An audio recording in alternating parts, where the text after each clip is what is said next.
Zažili ste niekedy pocit, že ste už niekedy boli na určitom mieste? Nie len fyzicky, ale v tomto živote? Mnohí z nás zažívajú déjà vu alebo zvláštnu známosť s ľuďmi, miestami či schopnosťami, s ktorými sa v tomto živote nikdy nestretli. Tieto zážitky nemusia byť len náhody či triky mysle. Môžu byť znamením, že sme už raz žili. Myšlienka minulých životov alebo reinkarnácie je súčasťou mnohých kultúr a duchovných vier už tisíce rokov. Verí sa, že naša duša prechádza viacerými životmi, počas ktorých sa učí a vyvíja. Vedecké dôkazy o reinkarnácii zatiaľ chýbajú, no mnohí ľudia opisujú zážitky, ktoré naznačujú, že ich duša už predtým existovala. V tomto videu preskúmame konkrétne znaky, ktoré by mohli naznačovať, že ste už žili predtým. Nevysvetliteľné strachy a fóbie. Napríklad panický strach z vody, bez akejkoľvek zlej skúsenosti. Mohol by byť pozostatkom utopenia v minulom živote. Vaša myseľ si možno nespomína, no duša áno. Opakujúce sa sny či nočné mory. Ak sa vám neustále sníva o rovnakom mieste alebo období, ktoré ste nikdy nezažili, môže to byť spomienka duše. Obzvlášť ak sú sny veľmi živé a plné detailov. Nevysvetliteľné schopnosti a vedomosti. Máte talent na niečo, čo ste sa nikdy neučili?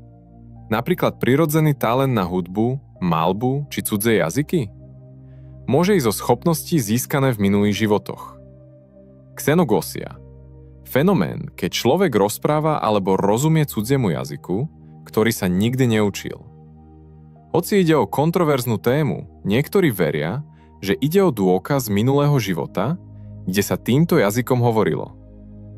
Silné puto k určitej kultúre alebo obdobiu.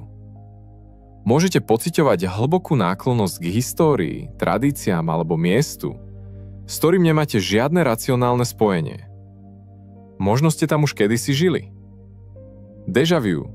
Zvláštny pocit, že sa niečo už stalo, alebo že niekoho poznáte, aj keď viete, že to nie je možné.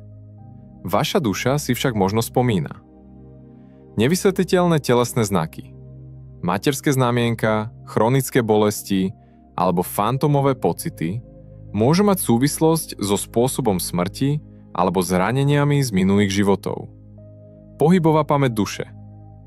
Niekedy máte prirodzený talent, napríklad dokonalý zmysel pre rovnováhu či koordináciu, ako by ste to robili celý život.